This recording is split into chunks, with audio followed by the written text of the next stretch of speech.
It's week 2 of the championship meet here at Gulfstream Park.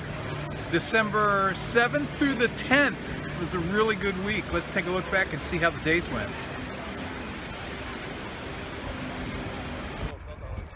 Racing got started Wednesday, December the 6th at Gulfstream, and in the 5th race it was a non-winners of 3 lifetime.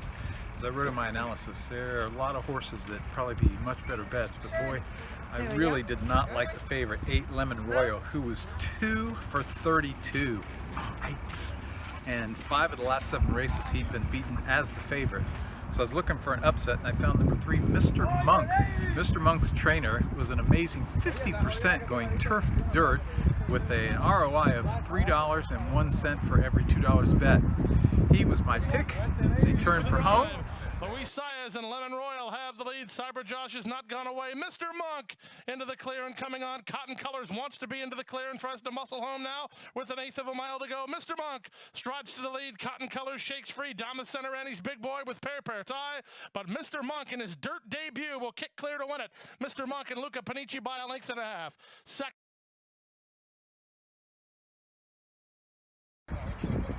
And I had my first winner on the day. In the 6th race, it was a maiden claimer, and there had been a lot of upsets on the turf so far through the first several days of racing. I like number 9, Run Blondie Run, who was 5-1, and I thought would be a good price for Bill Mott and John Velasquez. As they hit the far turn, Johnny V made his move on the longtime leader, and I've seen enough races to know when there's trouble. Kim was watching with me, and I said, are we not going to get to this 90-1 front runner? They still haven't collared Judicious on the outside and Run Blondie Run one more time. Late run from Sunfest up the inside. Judicious trying to hang on. Judicious won it.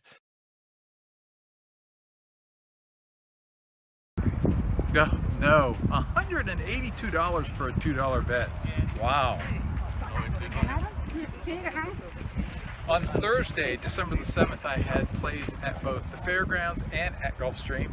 The 3rd at Gulfstream was a claiming event going 6 furlongs, and either you're with Todd Pletcher or you're not. Here he was dropping a horse down into the claiming ranks, and that's pretty unusual for him, but he has good numbers with that.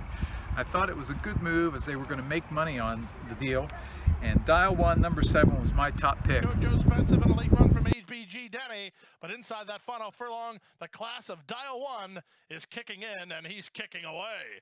Dial 1 in front, and he won it easily in the end. He won it by 4 lengths. Rogue Page.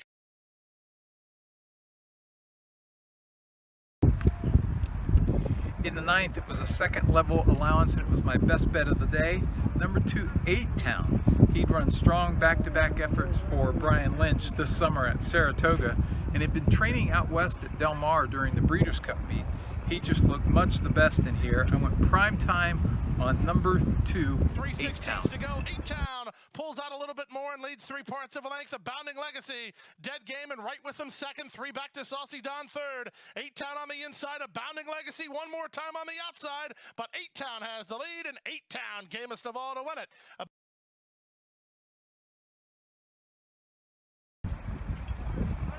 At the fairgrounds in the 3rd race, claiming event going a 2-turn mile, I like Chantel Sutherland, who's riding in New Orleans for the first time, to win the race with number 7, Stately Defense. She doesn't win many races, but today looked like one of her best chances.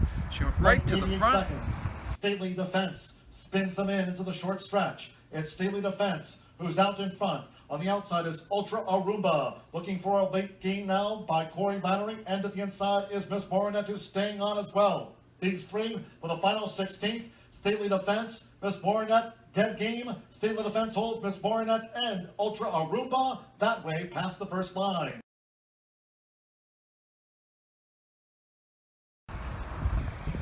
That's right, had that one doubled the bet. And in my last bet of the day, in the slop, it was the 5th race. It was a claiming event going 6 furlongs. I like number 3, Hotfoot. There are class drops and then there are class drops. This guy running for a cheap claiming tag today had last been seen setting the pace in the Grade 2 Louisiana Derby. Oh my, he either wins here or he never wins. Came rolling late. Brave Benny continues to hold on to this lead as Hotfoot now descends on Brave Benny with a 16th to go. Full Heart is in 3rd. Warletter's a late bid. Here's Hotfoot, who's up to the front for Adam Beschizza, and edges clear close to the finish. It's Hotfoot on top. Brave Benny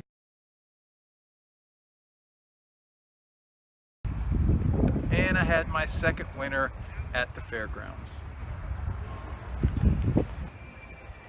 Friday, December the 8th was a very unusual day. While I was watching the races on Thursday, they talked about they were bringing back Beat the Experts. You have to pick the winners of all 10 races. And I'd handicapped the card for Friday, and I thought, you know what? Why not?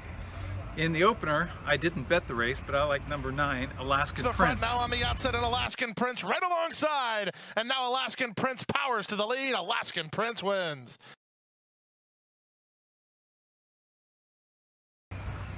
Oh, that's one win.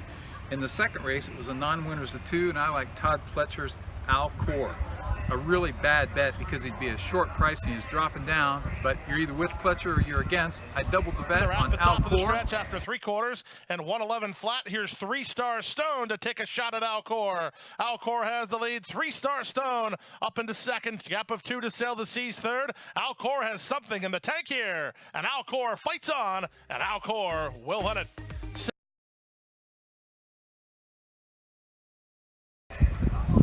That's 2 for 2. In the third race, I like number 9, Francisco Appeal. No, didn't win. In the fourth race, it was a maiden claimer for 2-year-olds going a 1-turn mile. And again, there was a Todd Pletcher in here, looked to be the likely favorite, but this guy, I thought he looked much the best. Number 3, Tito Chip. And I tripled the bet on him. He was tons of the Musical best. Heart tackled by Transistor. Tito Chip continues to grind away. Now he actually begins to pick up his feet. He's in the clear and coming on after 3 quarters in 111 and 1. Tito Chip is on the attack. Tito Chip straightened up for the drive by Luis Saez, and he runs by the leader. Battle's on for second between Transistor and Musical Heart, but 1 to 5 is Tito Chip, and he's moving away. Tito Chip in front. Transistor second. Musical Heart third. So I've got 3 out of 4 wins heading into the 5th race. 5th race was a maiden claimer for 2-year-olds, and yes, there was a Todd Pletcher. And as I say several times, either you're with Pletcher or you're against. And as soon as you start to guess, you're going to end up missing a really nice one, especially on the turf. I liked his first-time starter, number 8, Tis Now ×2. He was 6-1 in the program. He went off at a much better price than that. Second, Bakelite waits for Racing Room. Mononga keeps him bracketed in.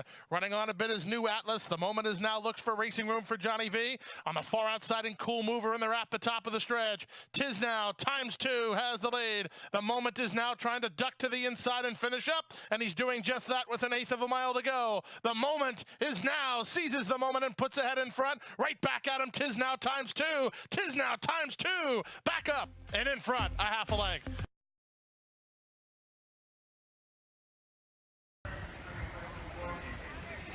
Oh yeah, had the 29.40 long shot, and that's 4 out of 5 on the day. The 6th race was a claiming event. I like number 1, Grand Nene. He did not win. In the 7th race, I did not have a bet, but for purposes of the contest, I bet number 2, Glorious Moment. 16th to go. Glorious Moment is all heart and battles back to take the lead. Beauty of a Day up into second, but time has run out. Glorious Moment.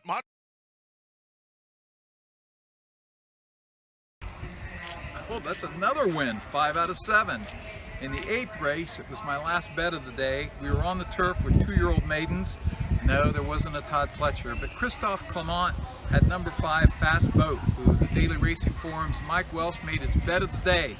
I doubled the bet on number 5, Fast Boat. Comes off cover to try to rally. 4 wide and Nepthine, 3 back to Sensational Sam, and they're out the top of the stretch. Here's Fast Boat in the center of the race course to take on the leader, and that leader was solid, but it's now Fast Boat. Fast Boat, very confidently ridden by Tyler Gaffleone, and look at him run away. Fast Boat, very sharp in victory. Fast Boat never really asked for his best, and he won it by 5.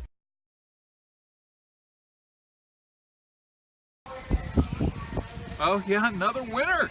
I didn't have bets in the 9th to the 10th. For the contest in the 9th, I like number 4, Bold Baker Envoy. from the outside, then Babatobi and Classic Cotton, but Todd Pletcher remains in the zone. Here's another one for him. Here's Bold Envoy to win it.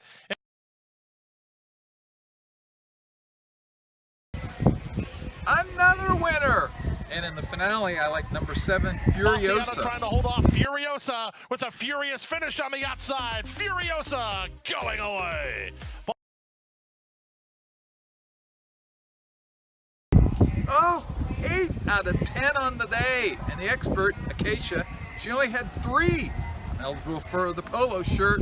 Woo! What a good day.